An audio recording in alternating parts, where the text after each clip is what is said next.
Bonsoir. Bienvenue au Centre de l'Universalité pour une autre rencontre hebdomadaire comme on fait toutes les semaines, justement hebdomadaire, avec Daniel Kemp. Avant de commencer tout ça, je vais vous faire les deux petites annonces, là, prémices à la conférence. Il y a la conférence de Daniel vendredi prochain, dont le titre est Comment ne pas se prendre au sérieux. Ça va sûrement être très intéressant.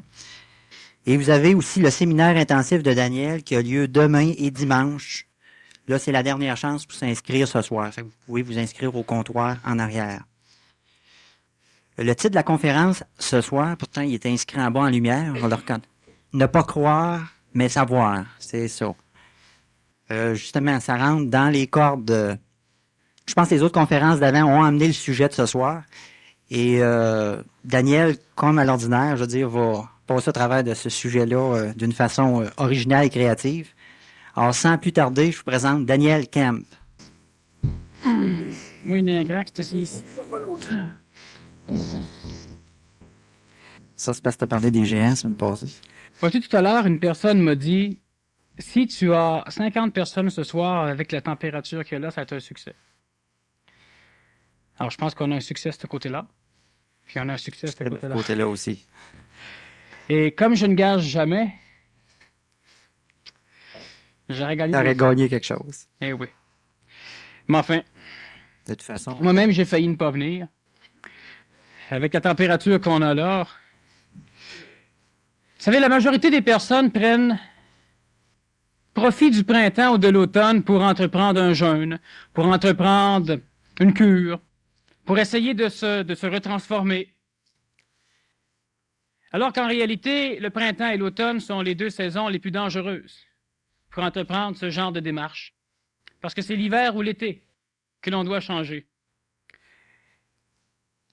Lorsqu'une personne, le printemps, remarque sur ses lèvres des gerçures, ou l'automne, mais pas l'hiver ni l'été, sauf lorsque l'hiver, il se met soudainement à faire chaud, une espèce de printemps avant terme, et la température redevient froide. Lors du printemps et de l'automne, l'organisme biologique de l'être humain se doit de s'adapter. Et l'adaptation physique, matérielle, est un peu plus longue que l'adaptation psychologique. Alors, ce qui fait que dans l'esprit de la personne, ou plus précisément dans son âme, ou dans son astral, ou dans son ego, chez elle, lorsqu'elle voit le printemps ou l'automne arriver, alors là, elle est adaptée, elle est heureuse, elle avait depuis longtemps hâte que la neige parte ou que la chaleur parte. Elle avait hâte au changement. Et c'est dangereux. Présentement, on est dans le printemps. Alors, évidemment, moi, il n'en fallait pas gros pour que j'aime me promener dans la forêt. Et notre gérant m'a forcé le bras pour venir à la conférence. Il m'a dit que ce serait bon. C'est une mise en garde simplement pour ceux qui essaient de se transformer dans n'importe quelle période transitive. Que ce soit une période transitive climatologique ou une période transitive psychologique, spirituelle, mentale, évolutive. Lorsqu'on est dans une période de transition, ce n'est habituellement pas le temps de prendre de grosses décisions. La majorité des personnes qui débutent, qui entreprennent une période de transition, voient mieux. Et lorsqu'elles voient mieux, elles prennent des décisions qui, dans quelques semaines ou dans quelques mois, n'auront plus nécessairement de raison d'être. À une conférence, j'ai parlé de l'ajustement de l'être humain à sa matière. Alors, on a des personnes qui ont une automobile qui est toujours en panne, qui manque d'huile, qui a des crevaisons, le moteur ne part pas. Elle s'en achète une autre, elle a les mêmes problèmes. Elle s'en achète une autre, elle a encore les mêmes problèmes. Parce que son énergie propre détruit son automobile. Elle n'a pas une forme automobile ajustée à son énergie. D'autres personnes ont un téléviseur ou ont des appareils électriques chez eux et continuellement, ceux-ci sont en dérangement. Ou les fusibles sautent, ou etc., etc. Et j'ai donc justement le gérant qui m'a presque tordu le bras pour venir ce soir. On lui a demandé dernièrement pourquoi il ne changeait pas d'automobile, étant donné que lui, il est grand, il est presque gros, mais surtout grand, et qu'il a une auto très petite. Pourquoi il n'avait pas une automobile ajustée à l'énergie qu'il dégageait? Et lui a répondu, oui, je vais changer, mais pas tout de suite, parce que là, présentement, je suis en période de transition. Alors, si je change, dans 6 mois, je vais encore devoir changer, ou je ne l'aimerai plus dans 6 mois. Alors, je préfère rester dans ce que j'ai présentement, qui n'est pas adapté à moi, et attendre. Attendre que j'ai suffisamment changé pour que lorsque je vais aussi changer dans la matière, que ce changement dans la matière dure au moins un certain temps. Le printemps ou l'automne, dans la vie évolutive de beaucoup d'entre vous, sont une période où normalement vous essayez d'entreprendre une nouvelle vie, de changer radicalement. C'est un peu comme le jour de l'an, où on fait des promesses. Sauf que dans le printemps ou dans l'automne de l'évolution, l'automne n'a rien à voir avec l'automne de la vie biologique. Dans la période de transition, on observe la transition. On se laisse aller dans la transition, mais ce n'est pas le temps de prendre de grosses décisions. Certains vont décider de se séparer, ou de divorcer, ou d'avoir un enfant, ou de changer de temps de travail, d'emploi, etc. Pendant des périodes de transition, parce que soudainement, ils voient mieux. Et voyant mieux, l'ego s'imagine que c'est là le mieux qu'il va pouvoir voir.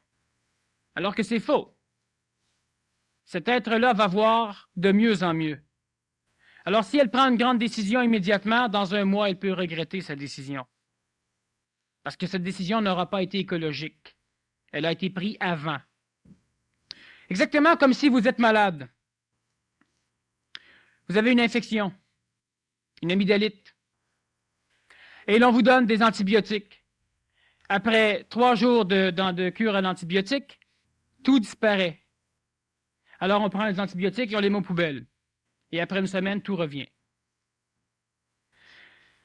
On est en train, disons, de guérir, si on parle de cure matérielle, et lorsque ça va mieux, c'est pas le temps de changer. On doit continuer la cure. Et lorsque ça fera un bout de temps qu'on aura cette santé, ou cette intégrité, ou cette vision claire, avec la cure, lentement, cette cure va devenir inutile. Ça n'a rien à voir avec le sujet de la conférence. Bon, ça a toujours un peu à voir. Vous pouvez croire ce que je dis. Vous pouvez aussi savoir que j'ai raison.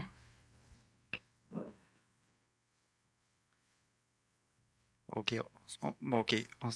Tu m'interviews pas assez souvent. Toi. Quand C'est tu arrives ça. en avant, tu shakes, tu te prends. Il faudrait qu'on te fournisse un pied comme ça. Ici. Merci, Boris. OK, Daniel, si on revient de bord, on raccroche ça au sujet d'asseoir. Jusqu'ici, on a vu que OK, L'être humain, oui. l'être humain vit à travers des croyances qui sont des religions, des écoles, des sectes, peu importe. À un moment donné, il fait la transition de la secte à l'expérimentation. Bon, il expérimente. Et la troisième étape, il passe directement au savoir où il n'y a plus d'expérimentation ou minimum. Bon, je regardais simplement les quotidiens d'aujourd'hui. Tu regardes des bonhommes comme Garneau, l'astronaute, qui disait à un moment donné les dangers de la spécialisation. Et dans un autre quotidien, il y avait un homme politique qui disait que l'ivresse du pouvoir faisait plus de morts que l'ivresse au volant. Tu vois des gens qui, à un moment donné, se lèvent et vont contre les croyances de la masse pour aller rentrer un peu dans leur savoir. On voit de plus en plus ça. Pourras-tu peut-être élaborer De à toute partir de ça? façon, plus le temps avance, plus des êtres nouveaux vont apparaître au niveau public, alors que ce soit des femmes ou que ce soit des hommes ou que ce soit des enfants, qu'ils soient connus du public ou inconnus du public. Lentement, ces personnes vont avoir des petites visions claires de certaines choses.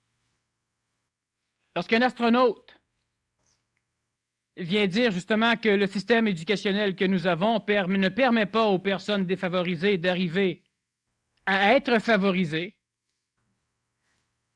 la grande majorité ne finissent pas leur école, leur étude collégiale. Pour aller annoncer ça devant tout le monde, lorsqu'on est un astronaute, il faut être un peu flyé. C'est-à-dire qu'il faut arriver à se prendre en main suffisamment pour supporter l'idée qu'on a d'une chose. l'autre bonhomme qui parle du pouvoir, et s'il est capable de ne pas répéter, et c'est là l'important, parce que c'est bien évident, on parle souvent du pouvoir. Tous ceux qui deviennent rois ou premiers ministres ou ce que vous voudrez ne parlent pas de l'ivresse du pouvoir. C'est ceux qui n'ont pas le pouvoir qui en parlent.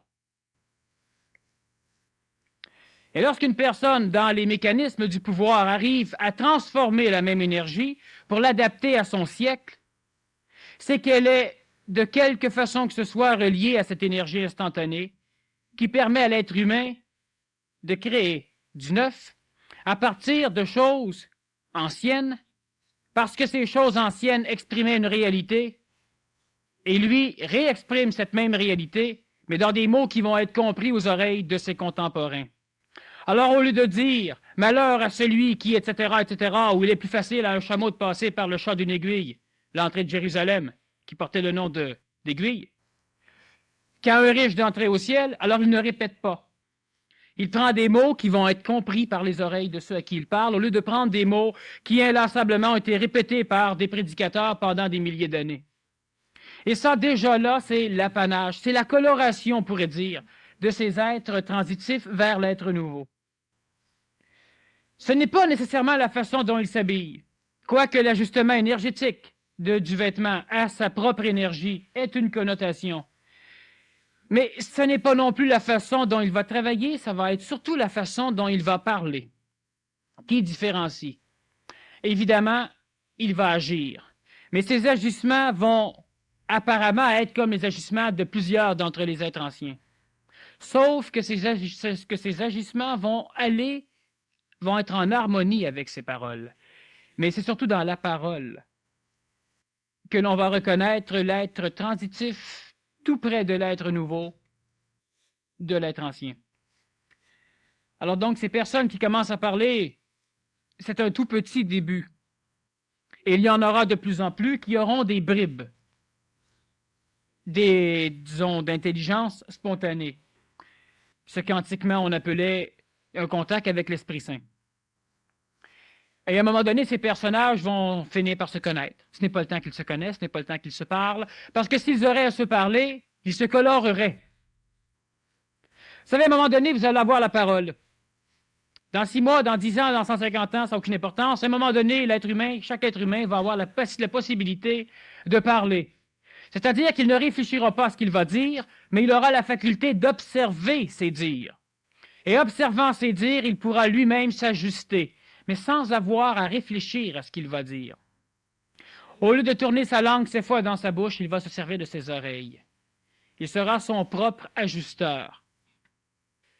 Et lorsque l'être humain aura cette faculté de parler et de s'observer lorsqu'il parle, il aura la faculté de s'instruire. Alors il sera réellement son seul maître. Et il n'y a pas d'autre solution, il n'y a pas d'autre moyen que d'arriver un jour à être son seul maître. Cela veut dire être capable de se prendre en main, d'assumer son savoir, d'assumer sa parole, de s'assumer, d'être capable d'être ce que l'on est sans chercher à se comparer aux autres pour pouvoir découvrir apparemment ce que l'on est. Suis-je normal? Telle est la grande question de tous ceux qui commencent à être transitifs vers quelque chose d'autre. Alors, vu qu'on veut rester normal, on essaie de faire en sorte que la normalité, que la masse transite avec nous. Et c'est le mécanisme qui va développer chez l'être humain dans son cheminement évolutif les foi, les croyances et les religions. Lorsqu'un être humain reçoit un léger contact ou est contacté d'une façon ou d'une autre par son esprit ou par ce que lui peut appeler Dieu ou par une énergie intelligente, ne pouvant s'assumer seul, il doit faire en sorte que plusieurs personnes l'accréditent pour pouvoir évoluer ensemble. De là vont naître les religions. Lorsque l'être humain qui croit en un Dieu, ou qui croit en des dieux, ou qui croit en un Satan, ou qui croit en la vie, ou qui croit en l'homme, en l'être humain, découvre que par cet état de croyance, il a permis qu'on le manipule et qu'on fasse de lui ce que d'autres ont voulu faire de lui. Lorsque l'être humain découvre ce mécanisme, il passe par une période de doute, le doute transitoire. Et alors, il va renier la croyance, il va renier la foi. Mais il va la renier de la même façon que ceux qui la prêchent. Il va prêcher le reniement. Alors, il va dire à tout le monde que tout le monde se fond enguirlander, que tout le monde se fond avoir, que telle chose est mauvaise. Partout où l'être humain est passé, il instruit les autres que ce chemin est mauvais. Un peu comme les parents, lorsque les parents ont vécu une vie et veulent interdire à leurs enfants de vivre une vie similaire. Mais il se trouve que le chemin par lequel le parent ou l'être humain est passé est justement ce chemin qui l'a créé, qui lui a permis un jour de venir au monde, qui lui a permis un jour de voir plus clair. Alors ce chemin mauvais est en réalité très bon. Lorsque l'être humain poursuit dans ce doute transitif, il arrive à comprendre l'intelligence des chemins par lesquels il est passé, et il arrive à comprendre ce qu'est la foi et ce qu'est la croyance. Non seulement il arrive à le comprendre, mais il arrive à savoir ce que c'est.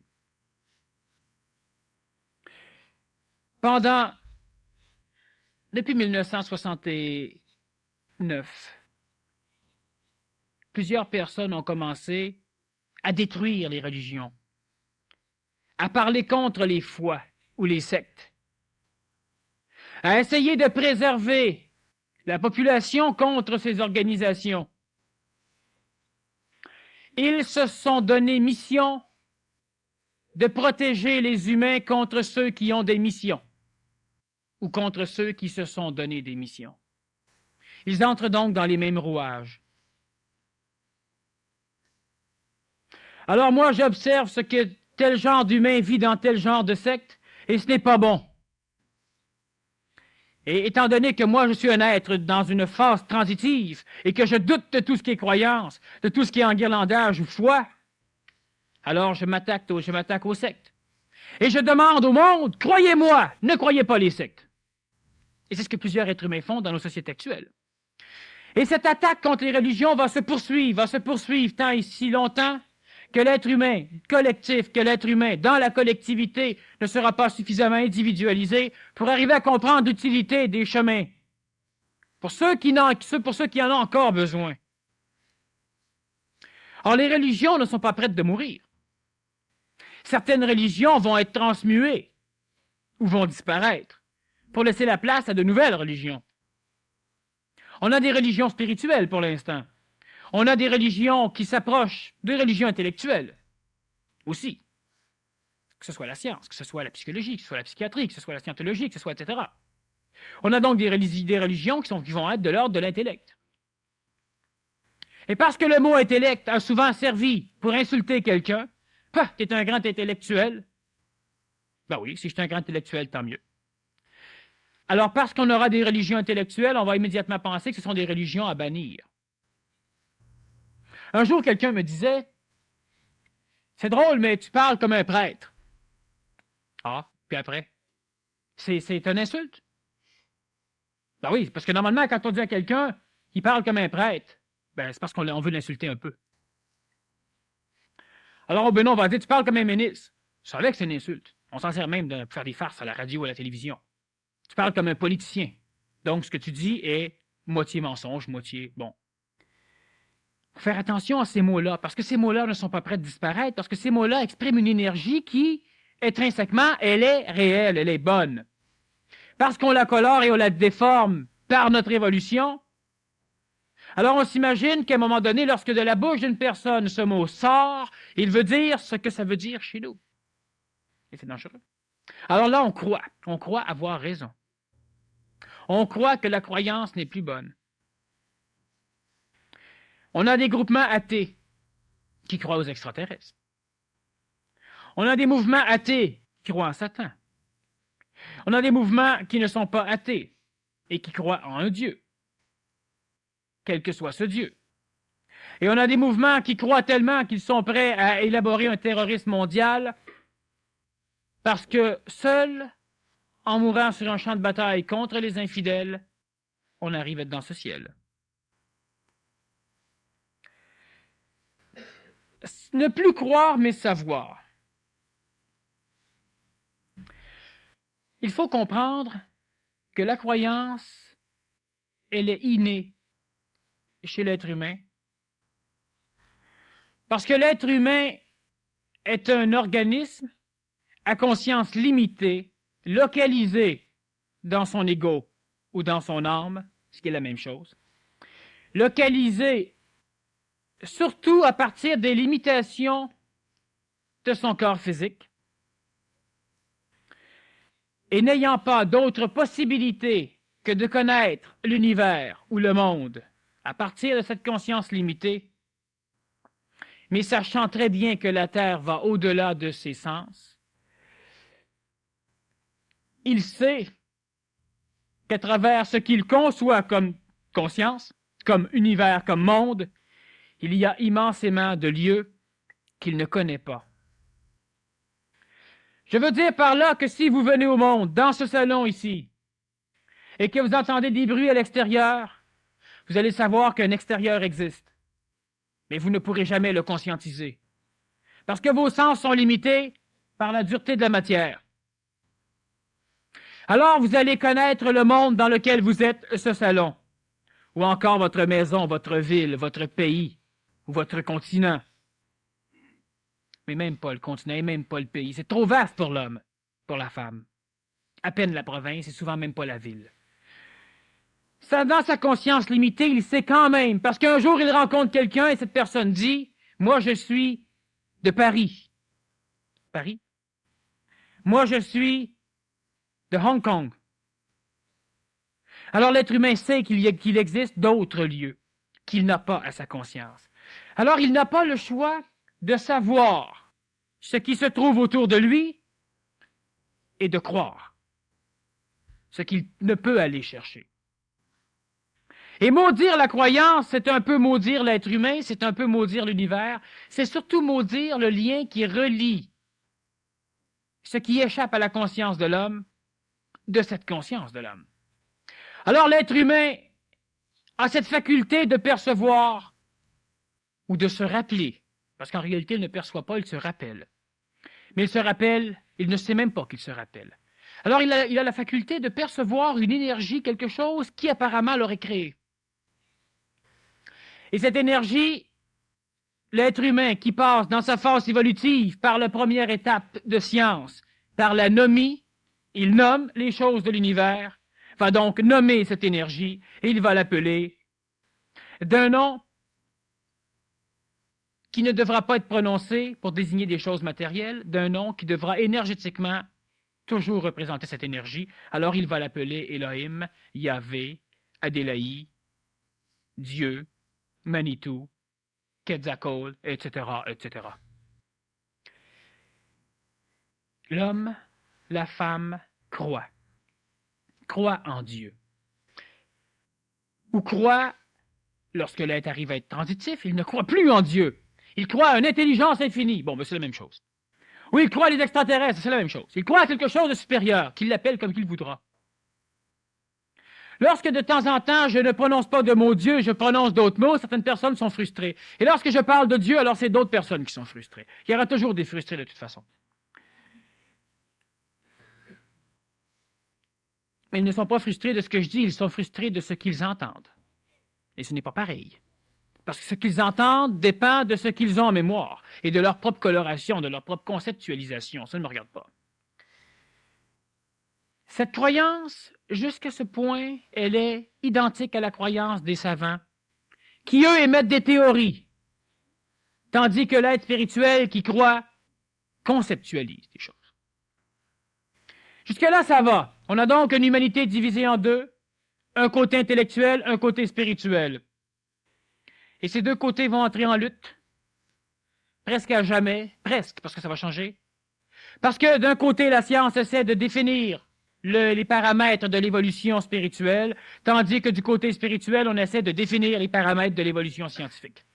Alors, on va interdire à Darwin de réfléchir, et de temps en temps, la science va interdire à d'autres personnes de s'imaginer que le Christ a vécu, par exemple. Et là, on s'amuse. Mais les deux croient, parce qu'on croit à l'atome, parce qu'on croit à la vitesse de la lumière, parce qu'on croit à la vitesse du son, parce qu'on croit. Jusqu'au jour où une personne atteint ce savoir spontané. Alors, ce personnage se promenait dans une ferme des États-Unis, en Alabama, et il trouve un fouet sur un poteau. Il prend le fouet et il commence à le faire jouer, tout croche, tout travers, et il s'entraîne un peu pour le fun, il attendait quelqu'un. Et à un moment donné, il entend « clac » avec le fouet. Alors il trouve cela amusant.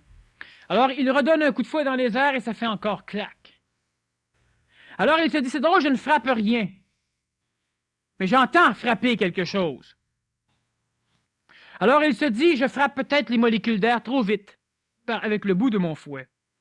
Ou encore, c'est peut-être parce que le fouet est divisé en deux bouts et le cuir se frappe. Alors il coupe le bout du fouet et il recommence. Flac! Et ce personnage a émis une croyance. Comme quoi, l'extrémité du fouet allait tellement vite, d'ailleurs il était invisible au regard, il accumulait suffisamment d'atomes d'air pour que celles-ci se frappent l'une sur l'autre. Certains religieux ou spiritualistes vont dire « à quoi ça sert de toute façon de savoir ça? » Exactement comme le scientifique ou le religieux va dire « les voies de Dieu sont impénétrables. » Cherchez pas plus loin, restez niaiseux. Ou bien il va dire « c'est Dieu qui fait ce bruit. » Bon, on peut dire bien des choses avec Dieu de toute façon. Parce que Dieu, on le fait parler, oui, bon. En réalité, lorsqu'une personne frappe avec un fouet, c'est que la partie extrême du fouet va plus vite que le son. Et lorsqu'elle traverse le mur du son, on entend ce boom hypersonique, en miniature, qui va être le claquement du fouet.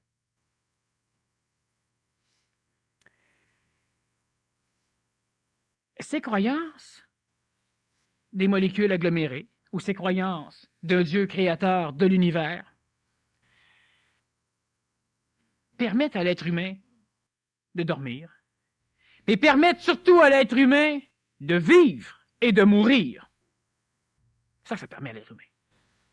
Parce que sans Dieu, l'être humain est perdu. Alors ceux qui bannissent Dieu voient des extraterrestres, voient des énergies intelligentes, voient quelque chose qu'ils vont croire.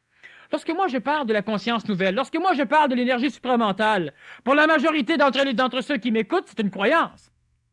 Ils croient que j'ai peut-être raison, même si je dis de ne pas me croire. Alors à un moment donné, on croit qu'on ne doit pas me croire. Ça ne change rien. L'homme croit ou l'homme sait. La femme croit ou la femme sait. Il y a deux sortes de foi. De prime abord, la croyance, elle est essentielle. Lorsqu'un enfant va à l'école et qu'on lui dit « tu apprends ceci pour plus tard », cela implique qu'il doit croire qu'il sera là plus tard. Et lorsque l'être humain ne croit pas qu'il sera là plus tard, il ne vit pas suffisamment longtemps pour changer. Lorsque l'être humain part en vacances, il croit qu'il va vivre. Parce que l'être humain n'a pas de texture du temps futur, alors il croit.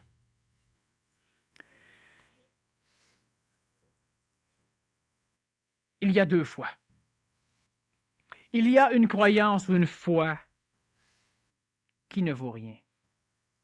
Et il y a une croyance et une foi qui peut valoir quelque chose, qui peut même valoir énormément. Mais l'être humain qui croit présentement à l'échelle de la planète est un être humain qui est régi par les enseignements donnés à des personnes il y a 2000, 3000, 4000 et 5000 ans. 2000 ans pour notre religion, mais 5000 ans pour d'autres, et même plus.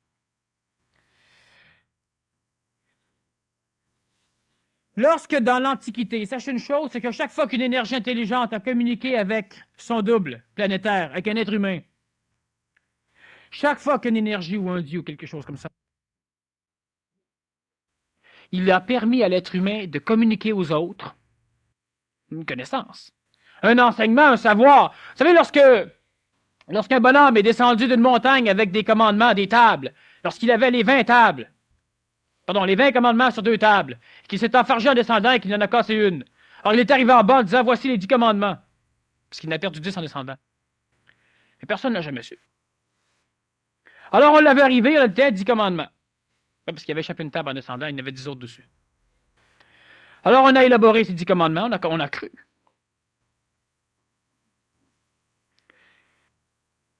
Est-ce que c'est vrai, est-ce que c'est faux? Ça ne change rien. Ça ne change absolument rien. Chaque fois que l'intelligence parle, elle amène une chose authentique à l'être humain. Et celui-ci, selon son évolution, selon ses mémoires, selon son concept, selon sa spiritualité, selon sa croyance ou sa foi déterminée, va maintenant colorer ce savoir instantané pour l'adapter à lui et aux autres. Donc, il va ajuster.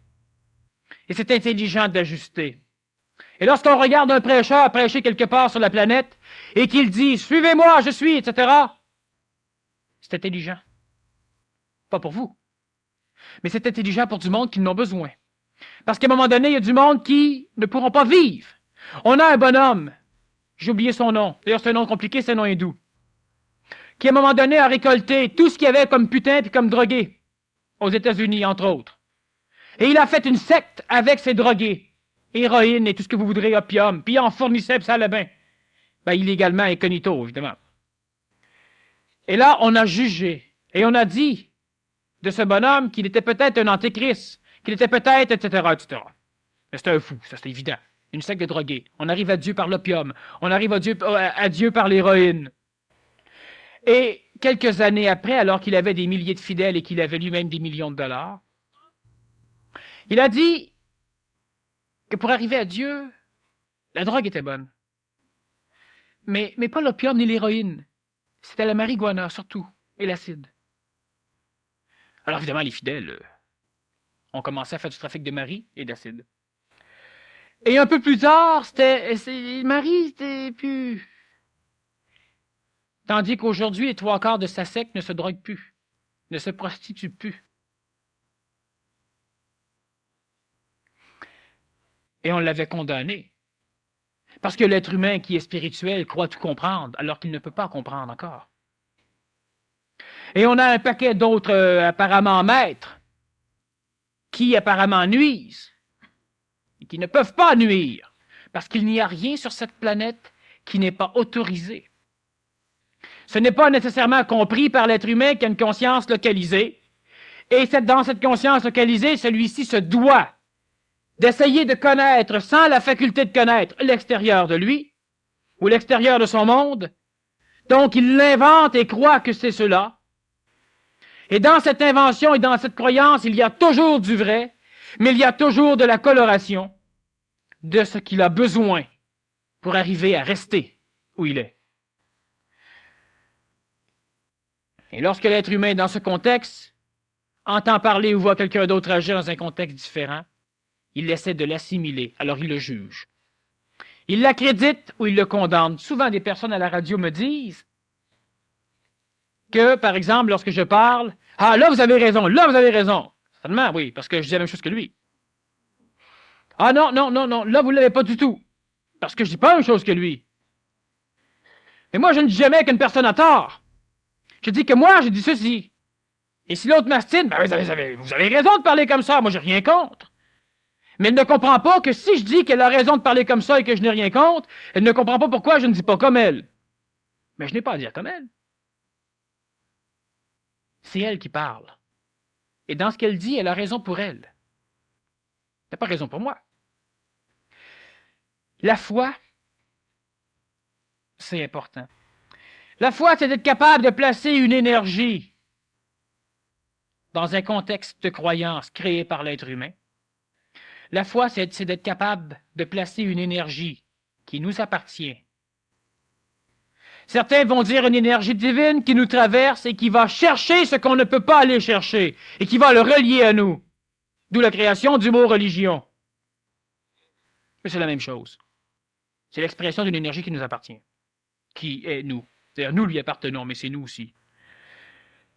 Cette foi, un jour, un être humain contacté à son insu a dit que l'homme doit mettre sa foi à l'épreuve, ou que certains événements de la vie viennent mettre la foi d'un être humain à l'épreuve. Et c'est dans l'épreuve de la foi qu'on voit celui qui a une grande foi, ma foi. Et on a interprété, coloré et magané. Vous savez ce que c'est que de mettre sa foi à l'épreuve? Cela veut dire être capable d'arriver avec sa foi, ce que l'on croit, et être prêt à affronter la réalité. Avec sa foi. Et lorsqu'on affronte la réalité, si la réalité, on la voit, si notre foi ne va pas avec, on met la foi aux poubelles, et si la foi va avec, la foi disparaît et elle se transmute en savoir. Ça, c'est d'éprouver sa foi ou d'expérimenter sa foi. Tandis que c'est compris par la majorité, comme voulant dire, lorsque tu affrontes la réalité, tu ne dois pas perdre ta foi. Et ce n'est pas ça que ça veut dire. C'est ce qu'on fait. Alors, une personne, un jour, un prêtre est venu me voir et il m'a dit, tu me fais penser à Saint François d'Assise. Alors moi, je lui ai dit, parle-moi de François, mais pas de Saint François. Bon. Alors, il dit, en tout cas, il dit, tu es pétillant d'énergie, mais un jour, fais attention, il y a une personne qui va arriver, qui va jeter le doute chez toi. Je dis, bon, ben, assis-toi ici, on va commencer tout de suite. Alors, je lui ai posé 4-5 questions. Et il est parti avec plus de doutes qu'un être humain ne pourra peut-être jamais en amener. D'ailleurs, je ne l'ai pas revu depuis ce temps. Ce prêtre qui me courait après. Je lui ai demandé si ce qu'il faisait, il voulait poursuivre, il voulait continuer à le faire. Et c'est un être qui, selon la norme normale, est un être extrêmement charitable. D'ailleurs, un peu trop, il nuit. Mais ça, il ne le sait pas. Alors, il dit, oui, je veux continuer, certainement. Qu'est-ce qui est plus important pour toi? Faire ce que tu fais ou savoir si c'est ce que tu dois faire? Alors, il n'a pas voulu comprendre la question. Alors, j'ai continué. J'ai répété. Qu'est-ce qui est important pour toi? Faire ce que tu fais ou savoir si ce que tu fais se doit d'être fait? Alors, il me dit, ben non, mais c'est sûr qu'il faut que ça se fasse. Il y a tellement de monde qui ont besoin de... Non. Tu te réponds. Alors, lorsqu'il a fini par comprendre la question, il a disparu. Il continue à faire ce qu'il fait, refusant de risquer de savoir si ce qu'il fait se doit d'être fait. Alors, il a l'impression que sa foi a été mise à rude épreuve, mais qu'il l'a conservée. Mais ce n'est pas comme ça. C'est comme de dire, la matière ne peut pas voler dans les airs, l'humain n'est pas fait pour voler dans les airs, parce que si Dieu aurait voulu qu'il vole, il lui aurait donné des ailes. Et lorsque tu vois un hélicoptère ou un avion, avec ta foi, tu conserves ta foi. Ça, c'est Satan ou ça, tu regardes la terre. Là, tu veux rien voir, tu gardes ta foi malgré la réalité. Alors, si vous avez une foi quelconque, en quoi que ce soit, c'est correct. C'est nécessaire. Mais mettre sa foi à l'épreuve veut dire être capable d'affronter la réalité de temps en temps. Et l'être humain se doit de mettre sa foi à l'épreuve parce que sinon, cette foi devient une vérité. Et lorsque la foi devient une vérité, elle aura plus d'importance que la réalité.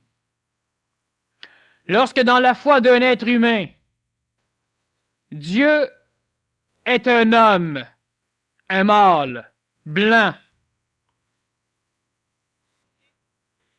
et que cette foi devient une vérité, ne lui amenez aucun autre Dieu, parce qu'il va le tuer. Étant donné que chaque être humain a leur propre vérité, que le noir voit Dieu noir, que le jaune voit un Dieu jaune, etc., etc., il va en falloir des dieux pour contenter chacun. Lorsque la foi devient une vérité, lorsque vous avez la vérité. Vous êtes des êtres qui ne peuvent plus, mais qui ne pourront plus et qui ne peuvent réellement plus aboutir vers la réalité. Qu'est-ce que c'est la réalité? C'est qu'une chose est ce qu'elle est. Elle n'est ni belle ni laide, ni bien ni mal. Qu'est-ce que c'est qu'une vérité?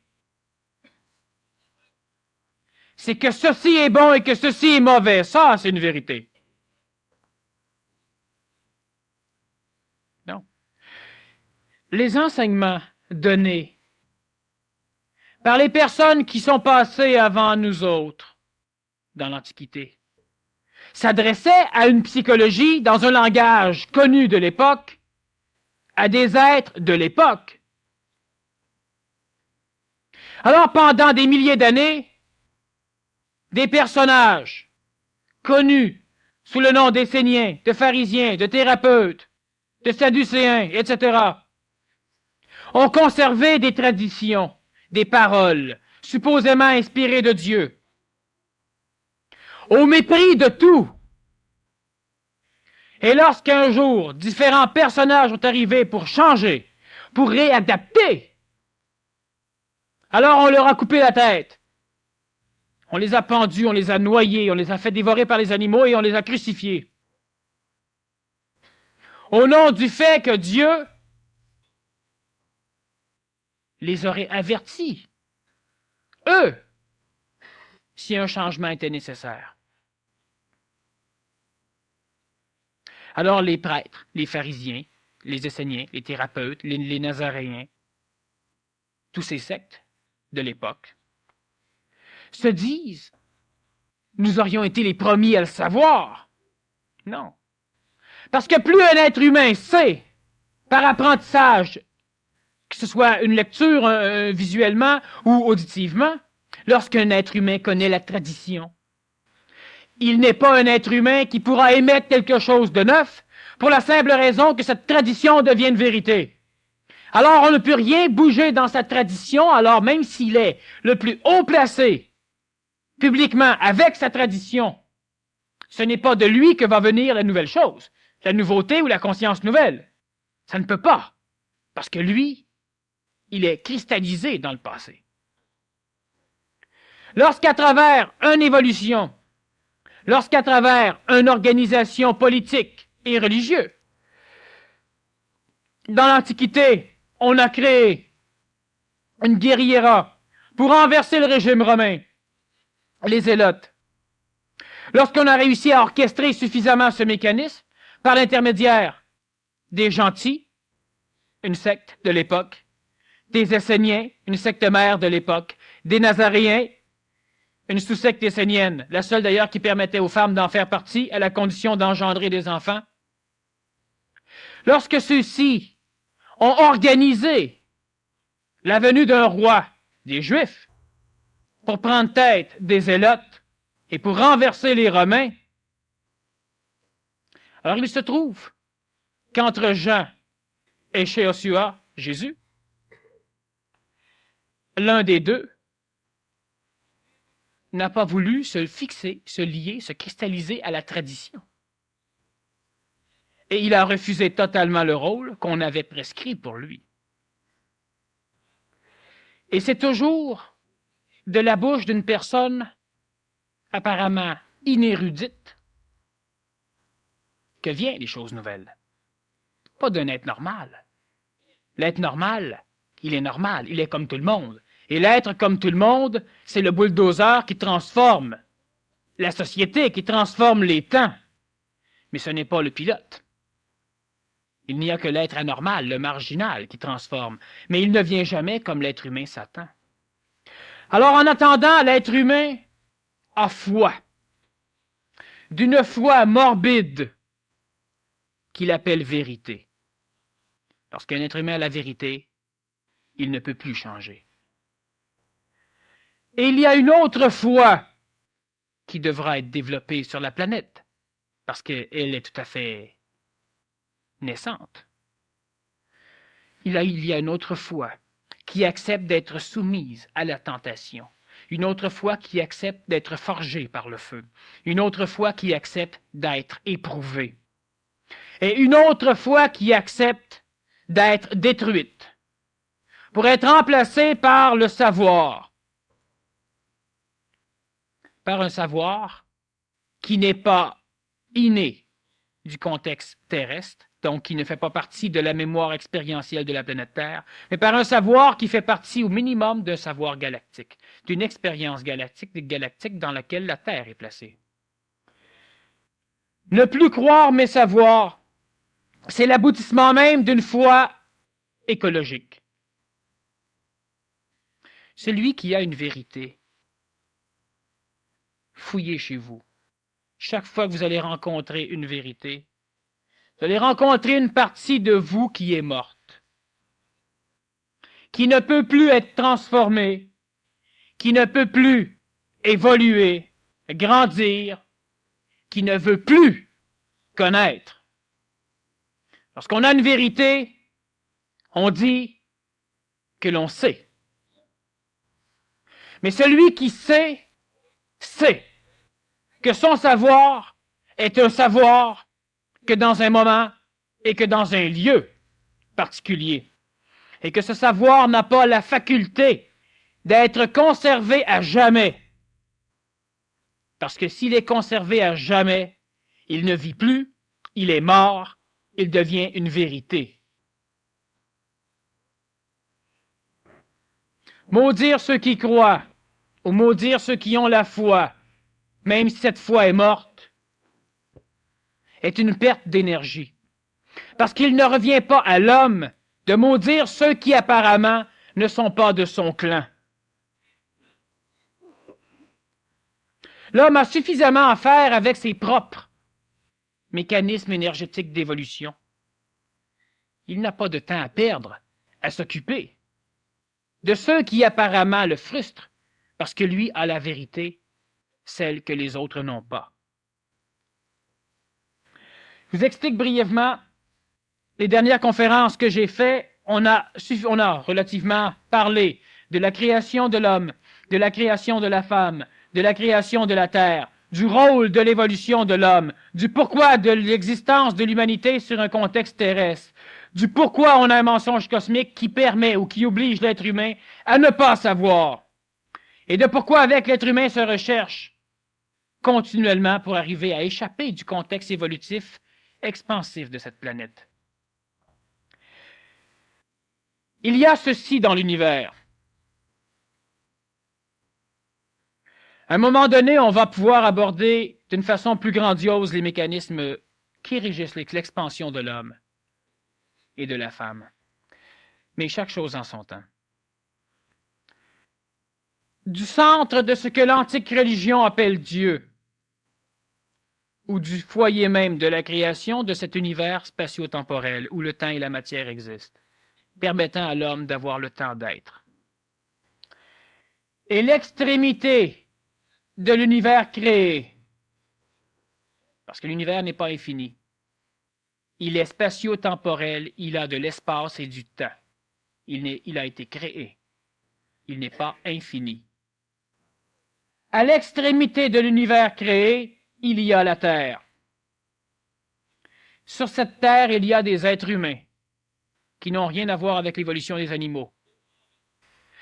Il y a une énergie ici qui involue, qui se dirige vers cette Terre. Et cette énergie, pour pouvoir se rapprocher du contexte matériel de la Terre, se doit d'être densifiée. Alors elle perd, au fur et à mesure qu'elle se rapproche de la Terre, de son caractère, anciennement appelé divin. Elle s'humanise. Sur la planète Terre, il y a quelque chose, une ventouse, qui est agrippée à la matière terrestre, l'expression la plus dense de la création, la matière. Et ça, c'est l'être humain. Et cet être humain, on lui a accolé un corps vital, la vie.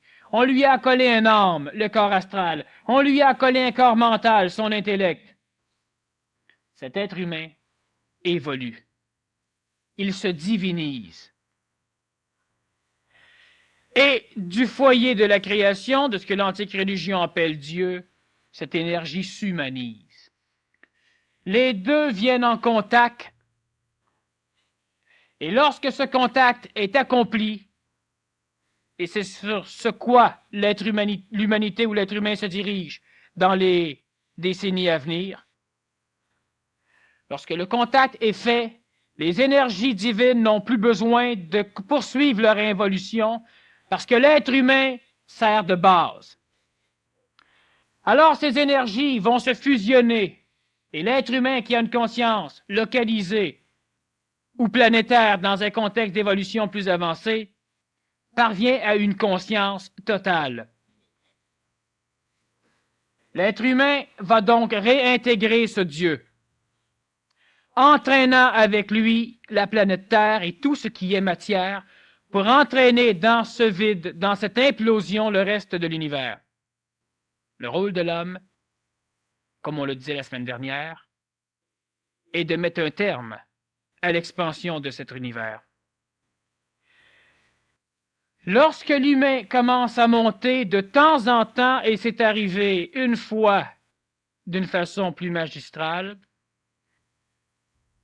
j'ai expliqué qu'aucune énergie de cette création n'a accepté de venir servir de ventouse et de venir servir de cobaye au niveau d'une planète pour essayer de connaître d'une façon complète par le vécu, pour essayer de créer l'expérience nécessaire aux esprits ou à Dieu, et que seul ce qui s'exprime chez l'être humain a accepté.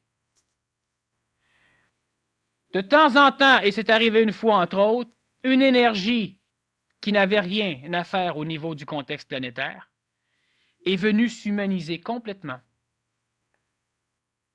Et elle a donné des chemins à l'humanité. Et elle est repartie. Et ces temps reviennent. Alors que certaines religions parlent du retour du Christ, ceux qui savent parlent du retour de l'énergie christique. Ceux qui savent parlent du retour du savoir instantané, de ce contact, qui se fera à l'échelle pluralitaire. Plusieurs hommes, plusieurs femmes auront ce contact, et à l'intérieur de ce contact, ils seront des Christ. C'est-à-dire qu'ils seront reliés à ce qu'alchimiquement on appelle l'énergie christique, ils seront reliés à ce que québécoisement parlant on appelle l'énergie supramentale, ils seront reliés à ce qu'antiquement on appelle l'Esprit Saint. Leur propre esprit sera chez eux. Ce contact, c'est la fin de l'évolution de l'humanité et c'est la fin de l'involution des divinités. Pour que l'être humain parvienne à ce contact, il doit patauger pendant un laps de temps, très court en mon sens, avec des choses qu'il ne peut pas toucher. Alors il doit donc développer chez lui une croyance et une foi en ces choses. Mais l'être humain se doit obligatoirement de décider lui-même s'il accréditera cette foi ou cette croyance ou s'il ne le fera pas. C'est-à-dire que l'être humain doit devenir suffisamment individuel pour ne pas accréditer une croyance parce que tout le monde y croit. Et c'est là le problème. Parce que la croyance, on pense toujours que c'est une chose collective. C'est faux. La foi, ce n'est pas collectif. La foi, c'est individuel. Alors, à un moment donné, la femme va dire « Je crois en la réincarnation », mais faites-en pas une vérité. Je crois en l'énergie supramentale ou en cet esprit saint ou en ce contact ou en ce savoir spontané ou en etc. Tant mieux. Appelez ça Dieu, appelez ça ce que vous voudrez. Mais n'en faites pas une vérité. Parce qu'à travers cette foi et ces croyances, lentement, comme le savant, vous travaillez avec des théories, vous en rejetez une pour la remplacer par une autre, vous la vérifiez, elle se trouve vérifiée, alors on l'accrédite pour l'instant et on continue à fonctionner. De cette façon, l'humanité où l'être humain évolue, marche après marche, sans vouloir amener avec lui la marche d'en bas en haut.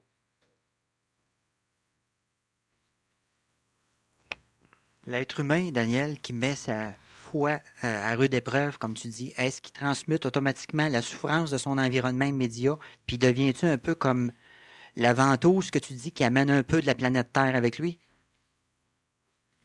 Celui qui évolue, cette ventouse qui est de toute façon créée par les mécanismes énergétiques de l'amour, entraîne automatiquement avec lui dans le vide qu'il laisse.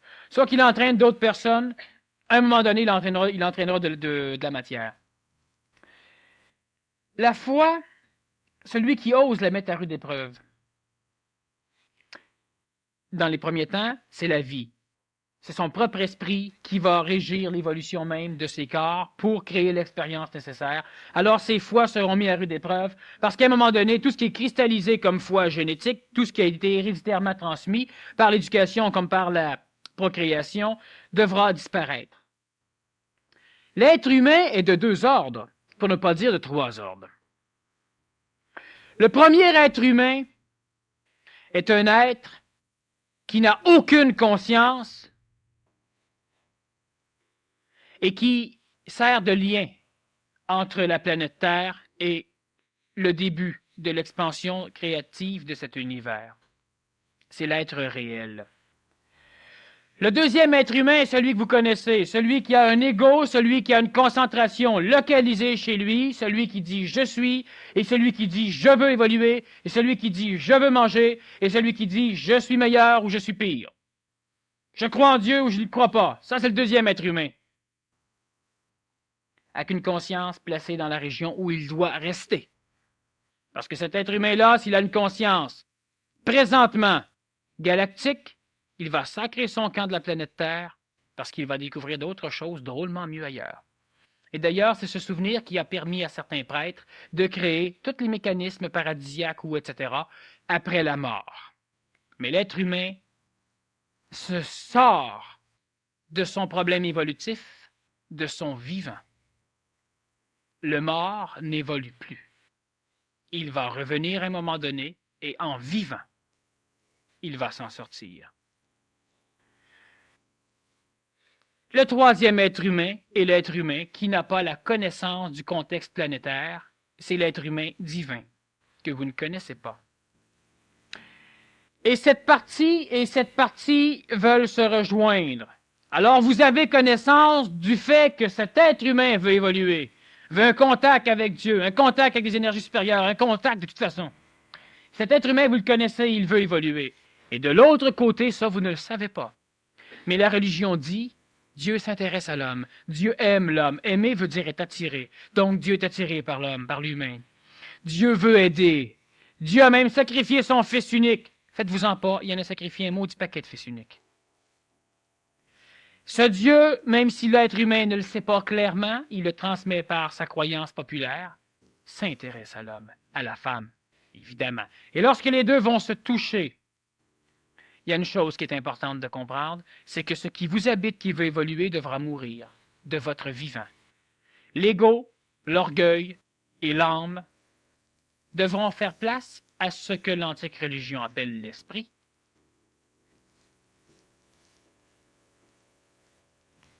C'est fini.